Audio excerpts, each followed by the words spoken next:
mais uma palestra valorosa aqui para os ouvintes, né? Lembrando que as palestras todas estão sendo transmitidas ao vivo pelo Facebook e estarão gravadas lá na página da Ceará News, Ceará com SI. Ela inclusive já tem um aplicativo para Android e na semana que vem teremos um aplicativo também para iOS. Então são todos convidados a visitarem aí a página da Ceará News para conhecerem não só esse fórum aqui sobre educação, mas os outros que nós já tivemos sobre saúde, sobre segurança. Então todos estão convidados aí para conhecer a Ceará News. E agora estaremos aqui nas mãos de Jorge Maza. Muito bem-vindo.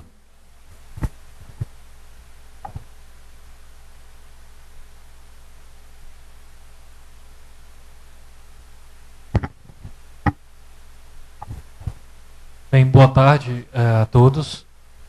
Está mais pertinho aqui da bandeira do Brasil.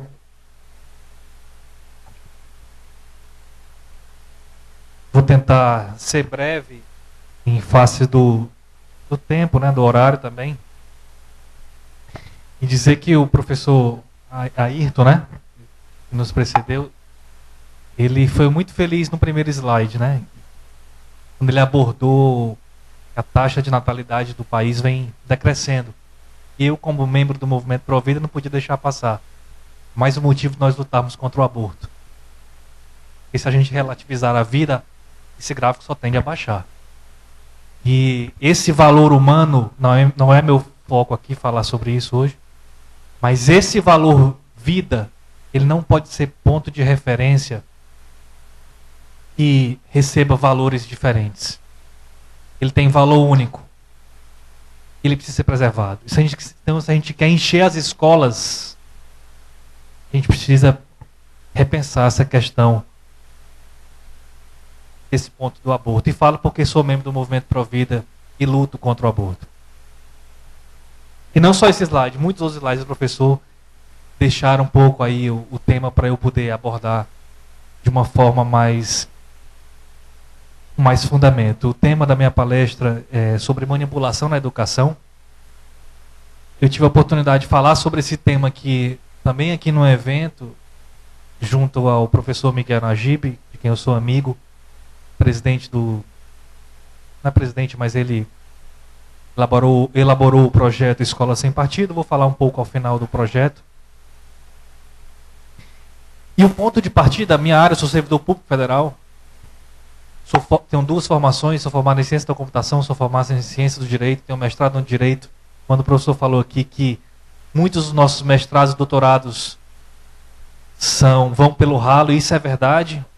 Eu sou cria de um mestrado acadêmico e um dos motivos de não avançar no doutorado foi justamente esse. Passei no doutorado e decidi não fazer porque saberia que aquele tema que eu estava pesquisando na época, a minha maturidade iria para um caminho talvez que não se tornasse tão prático. E essa é a nossa realidade da educação hoje. O ponto de partida, eu saí um pouco da minha zona de conforto de estudo, uma área mais filosófica que eu tenho mais paixão, e vir para uma área educacional, mesmo de forma embrionária, é saber por que é que se investe tanto dinheiro em educação no país. Nós temos tantos testes e os índices, como foram mostrados pelo professor, são todos lá embaixo. Entendam, esses alunos que se despontam como cabeças pensantes ou cabeças brilhantes, eles despontam por diversos motivos, porque são muito capazes. Eu tenho na família pessoas que se formaram no ITA. Enfim, a gente sabe que são capazes. Mas está ficando cada vez mais perceptível que a régua, conhecimento de capacidade, de conhecimento dos alunos está baixando cada vez mais. E aí, diante desse cenário, eu pensei, por que existe tanto investimento e educação com os índices lá embaixo? E aí, nos meus estudos, eu comecei a chegar na conclusão de que a gente não precisa, não é investir mais em educação. não precisa criar mais testes educacionais.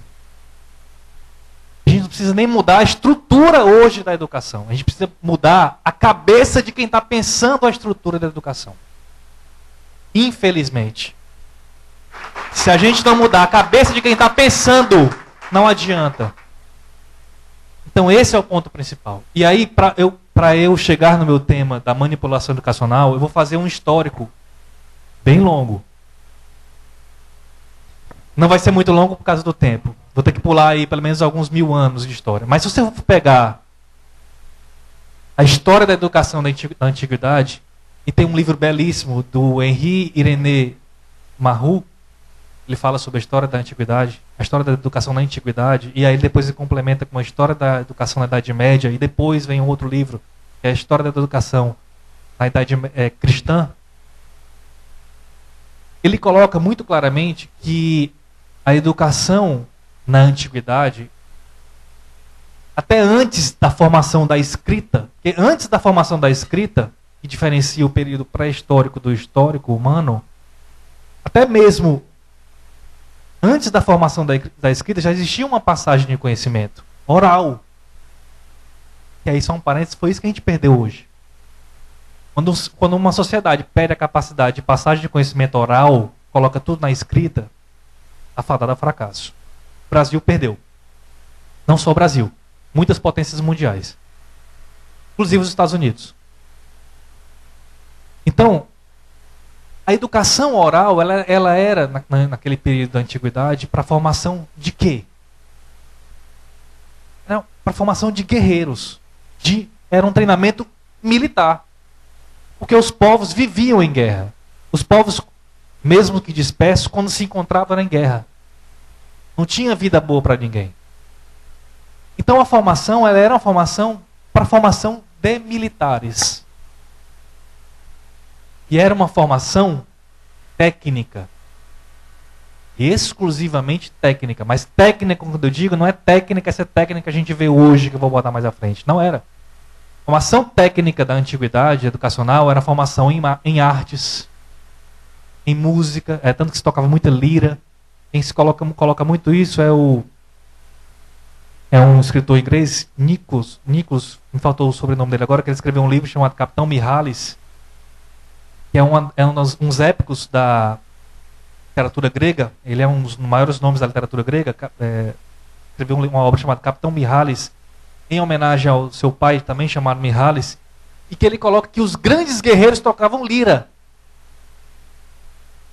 Então a educação técnica era em artes, em ciência, em jogos, em manuseio de armas, em equitação e em música.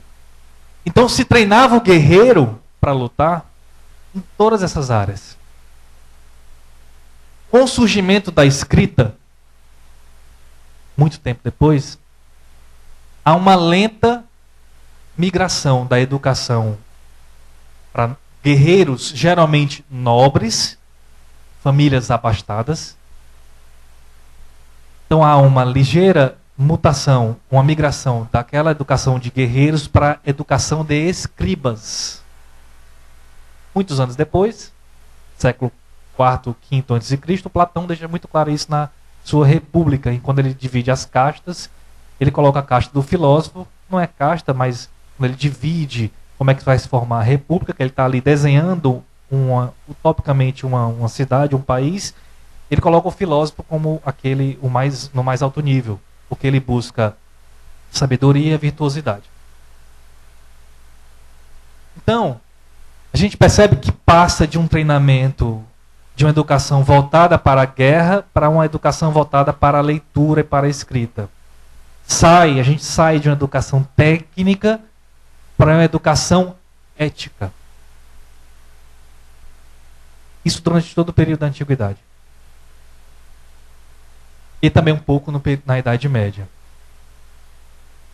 A exceção, se a gente puder pegar uma região, um país que era exceção, demorou muito a esse processo de lentidão, a Esparta. Por isso que Esparta tinha um dos maiores exércitos do mundo. Na época, um exército muito forte. né, que combatia muito, próprio nesse livro que eu falei, Capitão Mihalis, a luta entre gregos e turcos. Então demorou um processo mais, mas outras cidades como Atenas e aquela região grega ali depois, com o surgimento de Sócrates, Platão, Xenofonte, Protágoras e aí vai.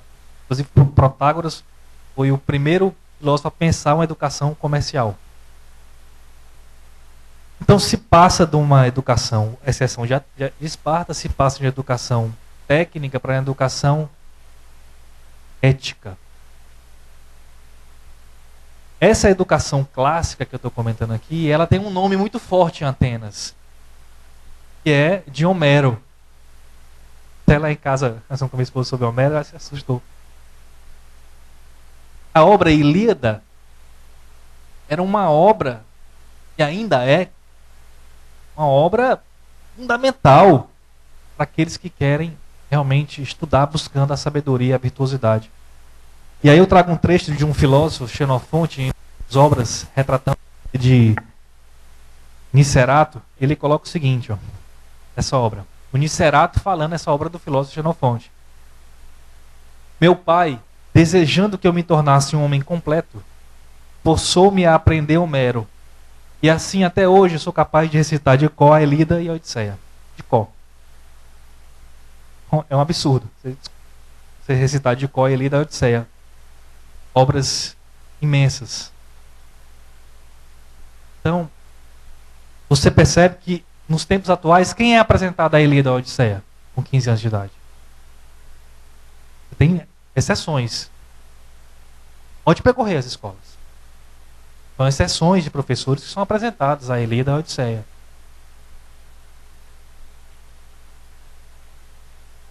Então você percebe que nessa mudança, a gente perdeu um pouco dessa capacidade de buscar as grandes obras da modernidade. Então, a gente passa de uma fase da educação de formar sábios e virtuosos. Era essa educação clássica da antigamente. Formação de sábios e virtuosos. A gente, caminhando no tempo, passa para a formação de sábios. Virtuosidade, que é aquela ideia de praticar o bem, trabalhar as virtudes humanas, São Tomás de Aquino, já se sai. Tempos mais modernos, formações, passamos na formação de sábios e virtuosos, formações de sábios, formações técnicas. Mais modernamente, formações de militantes. É muito isso que a gente vê nas escolas, formações de militantes. Nos tempos mais modernos, formações de homens e mulheres que não sabem se são homens ou são mulheres. Aí você quebra tudo. Nem técnico o cara tem cabeça de ser. Ele está em dúvida se ele é homem ou é mulher. Está dando problema. E vai dar problema. Então você chega na educação hoje e se investe pesadamente numa educação técnica. Jorge, só se investe na educação técnica? Claro que não. Porque tem grandes universidades produzindo conhecimento. Mas o que você vê são políticas. Cada vez mais de formação técnica, inclusive nos exames. Alguns exames tendendo a um tecnicismo maior. Só que a régua baixando. É tanto que hoje era inadmissível há 10 anos atrás você fazer um vestibular sem estudar. Hoje você consegue fazer uma prova do Enem sem estudar. Gente que quer fazer uma segunda graduação, não faz a prova do Enem. Eu não estudei nada, não precisa, cidadão. Você vai e faz a prova do Enem. E vai entrar na cota pública. Está tudo bagunçado. Tem que mudar, eu volto. Tem que mudar aquele que está pensando. Então você passa por todo esse período para chegar nesse período que a gente tem hoje. Em que a gente tem é visível, não precisa você ter um esforço intelectual maior para perceber que a educação ela está desajustada. Semana passada eu me deparei com um material de uma das escolas mais caras aqui de Fortaleza, uma proposta ideológica. E talvez muitos aqui sejam contrários. Colocando ao lado de Machado de Assis, Ariano de Suassuna e Clarice Lispector, Gregório do Vivier, escrevendo poesia. É suicida. uma obra tão extensa como a do Machado de Assis. É poeta, você tem Carlos Drummond, você tem tantos poetas. Jorge de Lima, e aí vai. É desajustado. E olha, é uma das escolas mais caras de Fortaleza. Confessional. Tá colocando teu filho lá, achando que ele tá lendo Gregório do Vivier. Você lê a poesia, é o sol, a terra, é aquela poesia mais baixa que existe. Então alguma coisa está errada. Não tenho nada contra o Gregório do Vivier. Nem o conheço. Ainda bem, talvez. Mas é que você não pode comparar um Gregório do Vivier com um Machado de Assis, um dos maiores escritores brasileiros. Escreveu sobre tudo. De teatro a peça de material para jornal. Então a gente vive num processo manipulacional. A gente já passou de um processo de doutrinação escolar. Doutrinação, ela é um instrumento de uma manipulação educacional, que é um instrumento de uma revolução pedagógica. Que eu vou colocar mais à frente, que é só um instrumento de uma revolução cultural, que é instrumento de uma revolução psicológica. A gente chegar no estado que a gente tem hoje, professores achando que a verdade sai da cabeça deles, eles passaram por um processo revolucional psicológico, para passarem a aceitar aquilo como uma verdade. O processo, a revolução cultural gramsciana, ela é depois. Começou antes o negócio. E a educacional que a gente vê hoje, ela já é a ponta da lança. Não adianta fazer escola de primeiro mundo, não adianta preencher todas as escolas, se a gente não reformular a forma de pensar fazer educação no Brasil e no mundo. Vou dar exemplo do Japão aqui hoje, que está indo na contramão do Brasil. Se estão prendendo velho no Japão, é porque eles não têm mais o que fazer. Eles têm uma qualidade de vida tão boa, que eles buscam algumas coisas malucas, como buscam o suicídio em países da Europa. Eles estão indo na contramão do que a gente está fazendo no Brasil. Não está errado. Então a gente tem que entender que há uma manipulação escolar. Pode pesquisar, pode perceber. É de universidade a escola nos primeiros anos. Agora eu vi recentemente um folder de um evento que vai ter numa escola, acho que de Pernambuco, no Centro de Humanidades, dizendo contraceptivo lésbico. Contraceptivo lésbico. Meu amigo, já é nosso sábio Levi Fidelix. Não vai nascer ninguém dali. Mas precisa de um contraceptivo. O que é isso? É um processo de manipulação que está afetando. Quem está lendo esses livros do Vivier nas escolas, você acha que é aluno de 16 anos? É aluno de 13 anos. 13. Está lendo. Eu, quando leio um autor, vou buscar outro material do autor. Gostei, leia. Imagine que um aluno, um filho seu, vai ler e gosta do Vivier. Chega a essa magnitude de gostar do Vivier, do poema dele. Ele vai buscar material do Vivier. Chega na internet e está lá o cara falando que é a favor das drogas. Ele vai ser a referência do teu filho. As referências literárias, muitas referências às vezes, em sala de aula, não é só o professor, é aquilo que ele lê. Não é um José de Alencar, um Machado de Assis. Então existe um processo. E aí, por que é nesse ambiente da educação que a manipulação acontece? Por que ela não acontece muito fortemente, embora aconteça nas empresas? Acontece, mas não acontece tão fortemente. Por que é na educação? Tanto nas escolas, primário, ensino fundamental, médio, universidades, pós-graduação. É outro ponto, né? Você chega no doutorado e precisa de professor para poder lhe dizer o que você tem que fazer. Você está na Grécia Antiga, o aluno com 12 anos ele já era autodidata. 12. Não precisava de ninguém orientando, pegando no pé do cara. E aí você tem um documento da Unesco, que é um órgão das Nações Unidas para a Educação. Ele deixa bem claro por que ele escolheu esse ambiente. Vou falar um pouco da Unesco um pouco mais à frente. Mas ele deixa bem claro por que ele escolheu o ambiente educacional. Olha o que diz a Unesco, um dos seus documentos. A educação é um modo de vida que se estende ao longo da duração de toda a vida. Todo ano, todo mês, todo dia, do berço ao túmulo, todo mundo aprenderá, estará pronto a aprender e terá a possibilidade de aprender. Por isso que é na educação. Você passa toda a vida num processo de aprendizado. Essa manipulação que acontece hoje, ela foi arquitetada pedagogos. Entre eles, pai da pedagogia, John Dewey. Eles pensaram em como fazer essa revolução pedagógica. Então você passa de uma educação que tenta buscar a intelectualidade individual para uma educação política. Estritamente política. Então você, nesse processo educacional, a educação ela é estritamente política. E ela tem algumas etapas. Eu vou ler aqui, que eu anotei. Para você começar a compreender como é que se consegue chegar nessa revolução e você conseguir modificar a cabeça do aluno, que a gente hoje entende, conhece por lavagem cerebral. E tem um termo técnico, uma dissociação cognitiva, e eu chego um pouco mais à frente. Aí você vai compreender como é que se chega a tratar de um assunto para o aluno que às vezes vai contra os valores que ele tem, mas ele concorda e fala assim, não, tá certo, é isso aí. Eu vou seguir à frente. Não, eu não sou homem mesmo, não, sou mulher. Mas eu estou crescendo como homem. Não, mas eu não sou homem, não, eu sou mulher. E aí vai, que é uma das propostas da ideologia de gênero. São várias etapas. A primeira, como é que se muda o valor de uma criança? Você impede que esse valor seja transmitido dentro do seio familiar. Primeiro, impede. O pai não é mais autoridade. A autoridade é só o professor.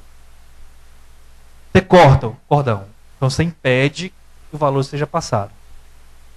Segundo, você esvazia aquele valor.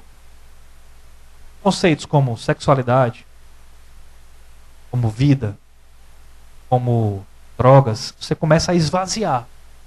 Aí, não existe uma baliza de bem e de mal. Depende da percepção da cabeça do sujeito, do aluno. Você começa a gerar dúvida no aluno. Você começa um processo de esvaziamento. Mas não adianta só esvaziar. Eu tenho que esvaziar e colocar alguma coisa dentro. Senão o aluno fica vazio de valores. Porque se fosse só esvaziar, ainda seria menos ruim. Porque aí alguém poderia chegar no segundo momento e preencher de novo. Por exemplo, a família, os pais, com os valores que eles entendem. O problema é que ele vai além. Ele esvazia. Quem está por trás desse processo de manipulação esvazia e preenche com os valores que eles entendem que são corretos. Por vezes, valores minoritários. Pequenas minorias. Preenche. E aí, a partir do momento que ele preenche o valor, o que ele faz? Ele começa um processo de criminalizar, de podar aqueles que se colocam contra esses novos valores que foram preenchidos. A manipulação ela vai até o preenchimento de novos valores. E preenche novos valores para os alunos. Os alunos mudam todos os conceitos. E aí depois ele criminaliza quem se colocar contra. Isso, é só isso que é a manipulação educacional. É por isso que a gente consegue hoje gerar grandes técnicos vazios existenciais imensos. O que adianta você produzir grandes técnicos, eu sou o primeiro lugar no ITA, o cara totalmente esvaziado em alma e espírito. Furado.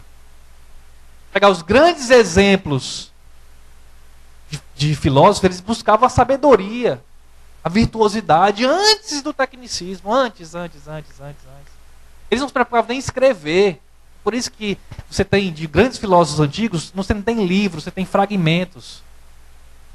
Vai buscar a obra de Xenofonte, você não tem livros. Xenofonte escreveu 10 tomos. Por quê? Você tem fragmentos. A oralidade era mais importante. Você tem grandes obras da filosofia. Vários tomos. Não se preocupava por isso. Quer deixar passar o que eu estou falando? Escreve, anota aí. Vai anotando aí que depois você faz o que quiser com essa obra. Essas são as etapas. Mas existe uma estratégia que foi pensada. A educação no Brasil hoje, em boa parte do mundo, não chegou no estado deplorável que está hoje ao acaso. Não chegou ao acaso. Não é fruto de uma modernidade natural. Não é. Foi planejado. Existe uma estratégia. Eu vou ler aqui para os senhores qual é a estratégia. Primeira, os meios para chegar nisso. Reestruturação da formação de professores e diretores. Os cursos de pedagogia hoje estão formando militantes, professores militantes. Ponto. E aí tem um projeto em Recife, vou comentar depois aqui, muito interessante. Estão tentando Inverter o lado da moeda. Reestruturação de currículos, conteúdos e dinâmicas escolares. Trabalhar o lúdico, a socialização. Você usar o nome que você quer na escola, o nome social. Forma de mudar a dinâmica escolar. Reestruturar os materiais didáticos. A implantar ali uma educação politizada, uma educação enviesada. Alunos do segundo ano do ensino médio, dessa mesma escola, quem quiser saber depois, pode me procurar, eu falo o nome da escola. Então, eu recebi de um pai de aluno de lá, inclusive um grande cristão. Ele me disse, rapaz, eu converso lá com os pais de alunos, por baixo, 90% dos alunos dessas escolas estão com os valores totalmente corrompidos, 90%. A gente sabe que, eu não sou pai, mas quem é pai sabe que os pais têm uns grupinhos, né? Pais e alunos. Ele fala, pai, 90% do que eu converso, só pelo linguajar, tu já sabe que os valores tudo enviesados. Não estou dizendo que existem valores certos ou errados, não. Mas existem princípios imutáveis. Reestruturação da grade escolar. Por que agora estão querendo, aqui no plano de Estado da Educação, o pai pode matricular o aluno a partir do 0 ano de idade. Em creche. Nasceu, pode colocar na creche. Por quê? Porque é um espaço que a criança está disponível ao Estado. Para que o Estado possa manipulá-la. A partir do 0 ano de idade. Quanto mais velho, mais difícil. Tem outras questões sociais e econômicas que eu não vou entrar no ponto. Vou falar mais de economia aqui. Tem vários doutos de economia aqui. Reestruturação física das escolas. Para manipular aluno. Banheiro unissex em São Paulo. Banheiro unissex, chama banheiro único de gênero, é uma forma de manipulação escolar. E aí os métodos dessa reestruturação, eu já falei, né? Substituição do ensino intelectual para o ensino privilegiando o social. É o próprio homeschooling. Se fala muito, não, homeschooling é muito perigoso porque você não socializa a criança. Isso é uma falácia, isso é uma mentira. Socializa sim a criança, mesmo em homeschooling. E o mais importante, que é o que está sendo feito hoje, a substituição do ensino individualista por um ensino coletivista. Tudo hoje é coletivo. Sabe quem disse isso? Tem uma passagem muito interessante de uma frase retirada de uns documentos da própria Unesco, num livro muito interessante. Quem quiser entender esse processo manipulacional da educação hoje, eu recomendo ler, chama Maquiavel Pedagogo. Uma obra interessantíssima, fininha, você pode ler, muito interessante. Você vai compreender por que a gente está nesse estado hoje. E a própria Unesco afirma o seguinte, olha que interessante para fundamentar essa questão da mudança, da revolução, da educação individualista para a educação coletivista. O que a Unesco diz? Ele é escrito por John Dewey, que é o pai da pedagogia moderna. A última resistência do isolamento antissocial e oligárquico é a perpetuação da noção puramente individual da inteligência. Eu vou repetir e vou ler de trás para frente. Ele afirma, a última resistência do isolamento antissocial e oligárquico é a perpetuação da noção puramente individual da inteligência. O que ela quer dizer? É o seguinte, a gente precisa acabar com essa inteligência individual, porque ela é o último baluarte desse isolamento antissocial. Ou seja, socializa todo mundo que a gente acaba com essa ideia de inteligência individual. É de onde surgem os maiores pensadores. Negócio de, vamos pensar em grupo. Eu já fico com medo. Pensar em grupo, uma hora vai dar certo. Mas você tem que pensar, formar a sua base antes. Recebendo de alguém que formou a sua base antes. É tanto que os próprios filósofos eles tinham alguns alunos mais próximos. Muito próximos a eles. É assim com Platão, é assim com Aristóteles. Por que eles dizem assim, olha, em grupo não vamos pensar, mas para ti eu vou passar a nata do bolo. Para você conseguir passar. Esse negócio de educação coletiva vai dar problema. É onde eles fundam a manipulação na dissociação cognitiva, que é nada mais, nada menos do que a manipulação, do que a lavagem cerebral. Então, essa metodologia, essa ideia de quebra do individual, tudo agora é coletivo, até de valores coletivos, tirando os valores individuais, tem esse propósito de manipulação. Você quer o maior exemplo de valor coletivo na escola? A BNCC. BNCC é o maior exemplo de valor coletivo. Ou seja, todo mundo segue a mesma cartilha, não há individualidade. Até há dentro da BNCC. Ela bota termos gerais, depois vai delineando. Mas é muito ampla. Você quer um país que está indo contra a BNCC? O Japão. O Japão, que tem uma das melhores educações do mundo, está indo contra a BNCC. Não usa a BNCC no Japão. Não se usa mais a BNCC, sabe por quê? Não só exemplo do Japão. Brasil, Japão e Finlândia. Pegue lá Japão e Finlândia no índice PISA 2015 de ciências, matemática, literatura. Estão lá em cima. O Japão não usa a BNCC, sabe por quê? Um relatório do Japão. A BNCC está deixando de desenvolver a personalidade e a individualidade dos alunos. Não se usa a BNCC no Japão. Aqui a gente não tem que lutar só para tirar gênero da BCC, não. A gente tem que lutar contra a BNCC. E isso aqui é um atraso. Pegue o livro sobre educação antiga nos Estados Unidos. Está lá, Revolução 1000. Esse é o nome do livro agora. É educação clássica sem BNCC. Sem BNCC. Eu entendo, humildemente, um caminho talvez não dos melhores. A gente deve utilizar a educação coletivista. Jorge, mas implementar uma educação não coletivista no Brasil está longe. Não está não, cidadão. Tem projetos aqui no Ceará sendo startados. Depois você pode conversar comigo. E vão mudar completamente a forma educacional. No primeiro momento, vai atender uma casta mais poder aquisitivo? Vai. Mas não é esse o propósito do projeto. É atender a todos. Esse é o sentido da educação. Não atender só uma caixa, atender a todos. Com qualidade. Projetos aqui no Ceará. Depois eu converso mais. Salas diminutas. Não é professor, é tutor. Converso mais à frente sobre isso. Então, essa questão da BNCC é um pouco perigosa.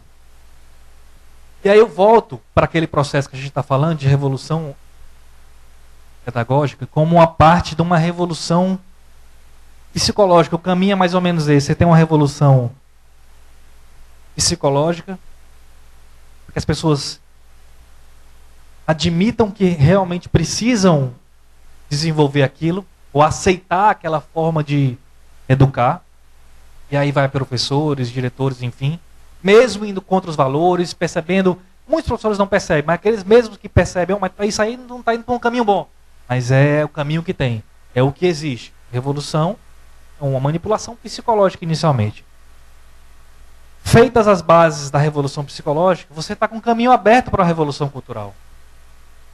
Só existe uma revolução cultural hoje em voga no país, é por isso que a gente está no meio de uma guerra cultural, porque se reformou a questão psicossocial de muitas pessoas que vivem em sociedade. Também dos líderes. Não é isso mesmo, o caminho é esse. A revolução cultural é questão de tempo. Quem é que produz conhecimento? É um homem. Não tem para onde você correr. Reformou a cabeça do homem, ele vai produzir e vai estar reformado de alguma forma. No final, uma revolução social, que é o que a gente vive hoje. Uma completa revolução social. De pais sem saber o que fazer. Esse caso desse exemplo do pai que eu falei, ele falou, rapaz, eu coloquei meu filho numa melhor escola, nas melhores escolas do Ceará, confessional, cristã. Me deparando com isso, vou colocar onde, meu filho? É por isso que os pais estão numa loucura natural de buscar o homeschooling. É a última defesa. Homeschooling é o melhor ambiente? Não é. Existem melhores formatos de educar. Porque se o pai não tiver uma boa base, nem tiver tempo, como é que ele vai educar o filho dele? É um perigo, tem que ser criterioso. Os pais estão recorrendo a homeschooling porque estão desesperados. Se eu fosse pai de aluno nesse colégio, eu tiraria numa outra semana. Não quero. Vai botar onde? Não sei, meu amigo. Eu tiraria, botaria em outro colégio. É difícil, é difícil. Os pais estão recorrendo a isso. Então, a evolução social que a gente está vivendo, a gente vai ter problema daqui para frente. Ó. Eu sempre costumo dizer que problemas financeiros, macros problemas financeiros em um determinado país, eles são resolvidos em questão de década ou menos. 2008, Estados Unidos, uma crise monstruosa. Privatizaram o banco. 10 anos depois, quem ouve falar de crise dos Estados Unidos? Se ouve mais falar. Nossa marolinha, Não chegou aqui porque as commodities estavam em alta, não é o tema da palestra. O mais tempo, menos tempo se resolve. A questão econômica, mais tempo, menos tempo se resolve. A questão moral demora gerações. Se a gente quiser resolver o problema que a gente enfrenta hoje, nós temos que cuidar das crianças que têm 3 anos hoje. 3. A geração que está vindo aqui, ó, a gente escapou, viu? A gente escapou. O problema é quem é que vai cuidar da gente? Quem está vindo aí. Pode ter certeza, se você estiver dando trabalho, vão pedir que lhe faça eutanásia. Você vai morrer, sem força para dizer eu não quero. Não tem querer, que a sua vida não vale nada. Quem defende o aborto não pode se colocar contra a eutanásia. Escolha. Defender as duas pontas. Essa geração que está vindo agora é que vai cuidar da gente. E a minha mulher e eu, a gente está lascado, porque nem filho a gente tem. Vamos lá para cada Magnólia. Magnólia, arruma um espacinho para nós na cama, para a gente ficar lá intocado. Então, essa geração que a gente tem que cuidar. Não é só pensando em formar professores altamente técnicos. Não. Até que pode ser. A gente tem que rever. Eu entendo que tem que sair dessa educação completamente técnica. A gente tem que sair para a educação para formar almas e espíritos. Esquece formação técnica, vai dar problema. E todos nós aqui somos afetados. Não importa se nosso carro é a diesel ou a gasolina. Vai todo mundo ser afetado. Sem exceção. E aí, quando é que começou isso? Quando é que começou esse problema? Em 1900, quando é que começou a se trabalhar essa questão de a gente precisa fazer uma revolução na sociedade, principalmente na educação? Em 1964. Através da Unesco. E o professor Olavo de Carvalho deixa muito claro isso no livro dele, O Mínimo que Você Precisa Saber para Não Ser um Idiota. Ele coloca, a característica essencial da nossa época é justamente a transformação cultural planejada. É a característica essencial da nossa época. Transformação cultural envolvendo educação planejada. A gente está no meio do liquidificador, mas saiba, a gente está fazendo parte dessa revolução. A gente precisa enxergar quem está sendo e dizer, opa, peraí, eu não aceito. Preciso mudar. Se você entrar no site da Unesco, que é uma organização das Nações Unidas para a Ciência, Educação e Cultura, vai perceber que essa revolução ela tem um foco. Principalmente na África e na América Latina. Por isso que a gente está percebendo esse tumulto educacional no Brasil, que foi direcionado desde 64 à África e América Latina. E para grupos prioritários. Olha os grupos: indígenas, juventude.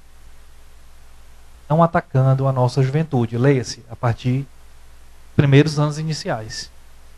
Por que você acha que se fala tanto em ideologia de gênero nas escolas hoje? É porque os professores querem igualdade? Não querem. Quem acha que ideologia de gênero é igualdade já está com um discurso um pouco enviesado. Estão colocando isso para justamente fazer a manipulação educacional sobre a criança, sobre um aspecto talvez mais primordial da criança, que é sobre a sua sexualidade. Olha, a manipulação ela é de diversos formatos, é político, é econômico. Então você fala, precisamos sair de um capitalismo para um socialismo, manipulação é social e a manipulação sobre a sexualidade da criança. É uma forma de você manipular a criança, dizendo que a sexualidade dela não é aquilo que ela imagina ser. E aí eu chego, já estou me encaminhando aqui para no final, vou falar um pouco sobre a escola sem partido, mas vou terminar 1 hora em ponto. Às 14 horas em ponto. Então eu coloquei os meios, os métodos, os propósitos, as finalidades, e agora eu vou mostrar como é que uma das estratégias, são várias, mas uma delas que eu entendi que é a principal para que eles chegassem concretizar a manipulação educacional. Concretizar efetivamente.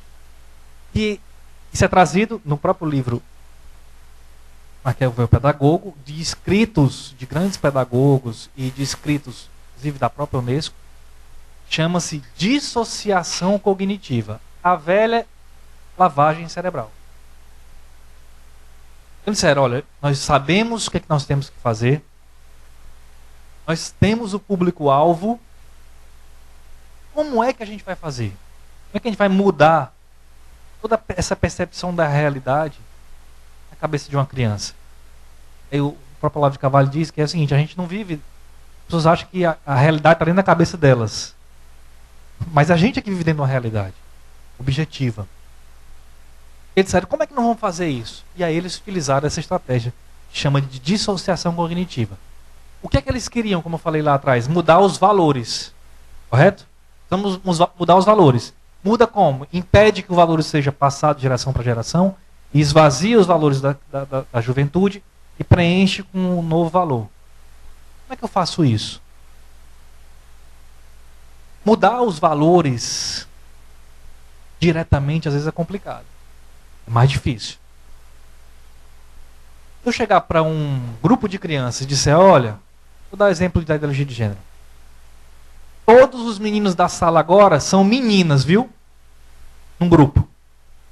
Pode ter certeza. Pelo menos um ou dois vai levantar. Eu não sou não, professor. Eu sou um homem mesmo, viu?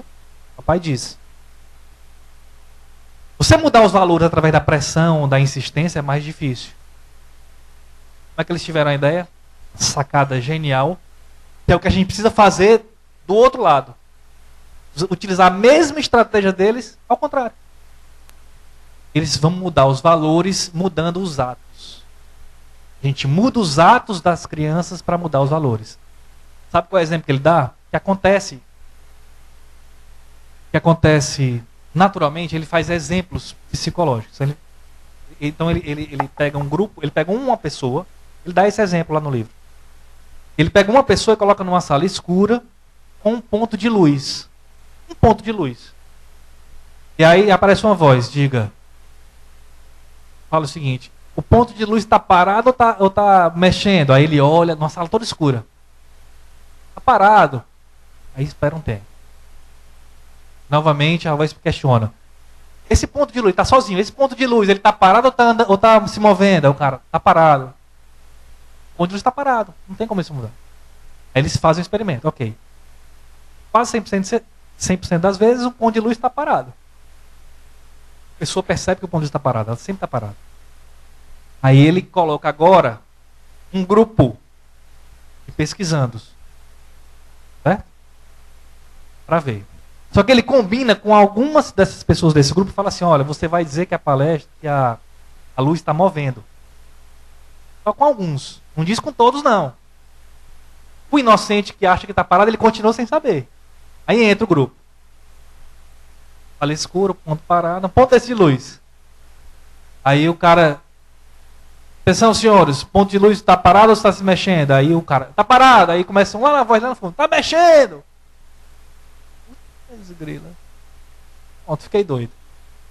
Está mexendo mesmo, o cara começa aqui, ó. Olha, pesquisa psicológica. Aí volta. Pessoal, passa um tempo mais. E o cara começa a ficar ofuscado, porque ele olha aquele ponto de luz na sala toda escura, começa a dar uma tontura. O ponto de luz está mexendo. Pessoal, o ponto de luz está mexendo, está parado. Aí 2 ou 3 já começa. Está mexendo. Ele fala, está parado. Começa a ter menos certeza. Sabe o que acontece? Em muitos dos casos, o cara começa a tender a afirmar que o ponto de luz está mexendo. Então chega um momento, ele vai na onda. O ponto de luz está parado, está mexendo. Está mexendo esse negócio. Já foi na onda. Ele mudou o quê? Os valores. É só simbólico isso. Ele mudou os valores através de atitudes. Então, quando tem professor doutrinando na escola para aluno e para marcha contra o golpe, ele está querendo mudar os valores dos alunos através dos atos.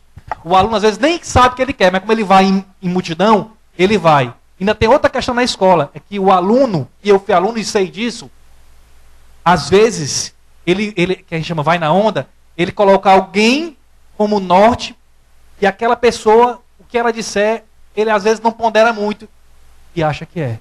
Trabalha em grupo. É por isso que eles não querem uma educação individualizada. É por isso que eles querem uma educação coletiva. É na coletividade que se gera burreza. Na individualidade é que se gera inteligência. Então, eles pegaram essa questão simbólica de mudança de valor, o cara tá vendo a luz parada, tá andando. Juro para vocês que tá andando. E ele sai da sala e conta. Não, tá andando.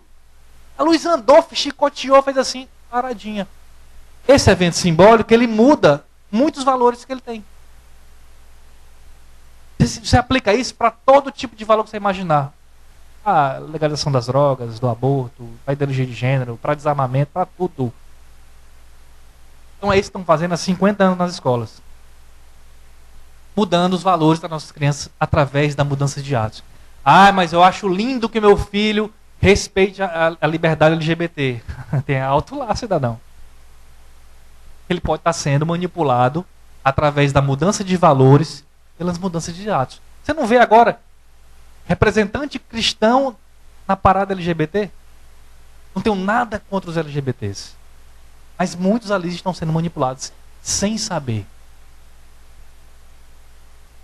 E aí, já chegando para o final, certo é que a gente vive num processo de manipulação educacional dentro de um furacão de uma revolução educacional muito forte.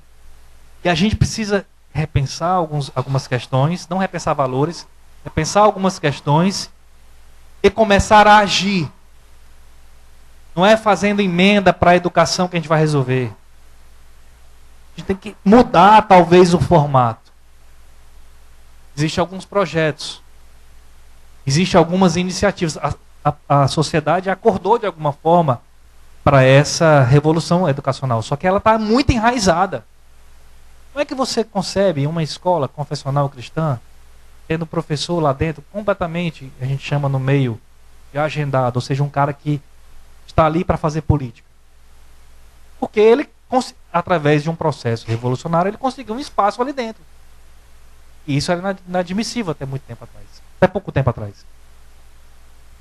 Então, a gente tem alguns projetos. Eu primeiro queria falar desse projeto, antes de falar de Escola Sem Partido, vou falar rapidamente porque o material está na internet, né? Enfim, sobre a Escola Sem Partido, as razões, são 6 pontos só. Mas tem 2 projetos muito interessantes. O primeiro projeto é um que está acontecendo em Recife. E eu soube, através de uma palestra que eu fui, e aí um dos palestrantes, a gente estava comentando, antes de ministrar a palestra, e eu achei interessantíssimo. O que acontece? Eles trabalharam em 2 fases. A primeira fase é o seguinte: a gente não está aqui para preencher, esse evento é do Partido Novo, um partido político. Por que a gente está aqui? Porque a gente precisa preencher os espaços políticos. Tirar essa corda de vagabundo que está lá. É ou não é? Precisa tirar. Mas a gente precisa também preencher os espaços educacionais. Ok? O que essa escola fez? Colocaram uma pessoa dentro da Secretaria de Educação. Bancaram para fazer concurso, a pessoa fez e passou. O que essa pessoa fazia? Ela ficava como olheira. Quando ia lançar um edital para professor, ela avisava. Quem trabalha no serviço público, eu trabalho e sei, quando se começa a pensar em edital, eu estou falando isso aqui abertamente, porque se tiver alguém aqui do outro lado, sentado, eles já fazem isso há 20 anos, meu irmão. Então não é novidade. Eu estou só dizendo como é que a gente tem que fazer a partir de agora. E eu não sou dono da razão. Eu estou colocando aqui um exemplo que está acontecendo em Recife, e espere. Recife vai aparecer como uma das cidades que vai lutar mais fortemente contra essas questões. A revolução educacional. Então, esse primeiro momento que eles fizeram, colocaram a pessoa lá dentro. Quando a pessoa começava a perceber uma movimentação para lançar um edital de concurso de professor, ele avisava. Vai sair um edital para concurso de professor. E aí esse pessoal começava a preparar pedagogos cristãos para fazer o concurso. Para preencher espaço, para passar e preencher. É fácil? Não é fácil. Trabalho no serviço público, 2 colegas de lá, as 2 esposas fizeram prova para o último concurso que teve aqui para o município. As 2 passaram com mérito, lá em cima. Na prova subjetiva foram reprovadas as 2. As 2. Um entrou na justiça, o outro não entrou. E ele disse, cara, eu tenho certeza absoluta. A minha esposa estava muito bem preparada. Ela foi reprovada porque a convicção dela iria contradizer aquilo que eles queriam. Não conseguiram preencher o espaço. Então, no primeiro momento, eles fizeram isso lá. preparando professor, preparando pedagogo, professor cristão, porque ainda consegue escapar algum professor cristão da faculdade de pedagogia. É quase um milagre, é quase uma bênção mariana. Ele sai, passa no corredor e se forma, sem se contaminar. Faz igual o José Bonifácio, né, que durante seus estudos na Europa, passou pela Revolução Francesa. Ele afirma no livro dele assim, ó: passei pela Revolução Francesa, mas não me contaminei. Odeio revoluções. José Bonifácio, o fundador do Brasil, né? O homem que construiu a nossa nacionalidade. Então, e aí eles começaram a preencher alguns espaços. Alguns professores começaram a passar. Eles disseram: mas a gente não vai parar aí não. A gente vai mais além. Nós vamos montar cursos, cursinhos para os professores, para aquelas pessoas que queiram cursar curso de pedagogia, que sejam cristãos, consigam passar no vestibular. Estou pegando as duas pernas. A entrada do curso de pedagogia e a saída do curso de pedagogia. Vão blindar, fazer uma blindagem. Vão preencher os espaços. Vai sair muito professor dos cursos de pedagogia em Pernambuco, cristãos, que vão ocupar os espaços nas escolas. É só isso que a gente tem que fazer aqui. Ocupar as escolas públicas e privadas. Só pode lecionar, regra geral, esse oriundo do curso de pedagogia, né? Ou se você fizer um mestrado, doutorado, passar no concurso, enfim. É isso que eles estão fazendo por lá. Segundo projeto, um projeto muito interessante, de um amigo, está muito embrionário ainda. Eu até pedi para ele me mandar mais informações sobre isso. Ele não mandou. Quem quiser me questionar, me perguntar sobre esse projeto, eu achei interessantíssimo. E se eu tivesse um filho, eu colocaria com certeza nesse projeto dele. Que é o seguinte: ele vai ter uma escola, vai fundar uma escola com 2 turmas, cada uma de 4 alunos. Olha isso. Jorge, como é que a educação fica para o resto do mundo todo? Não tem a solução, meu amigo. Não tem bola de cristal. O que ele está querendo fazer é, no mínimo, colocar esses 8 alunos, vão ter 4 professores integrais ensinando o aluno. Não são professores, são tutores. Não são professores. Eu não tenho nada com os professores, até porque sou filho de 2.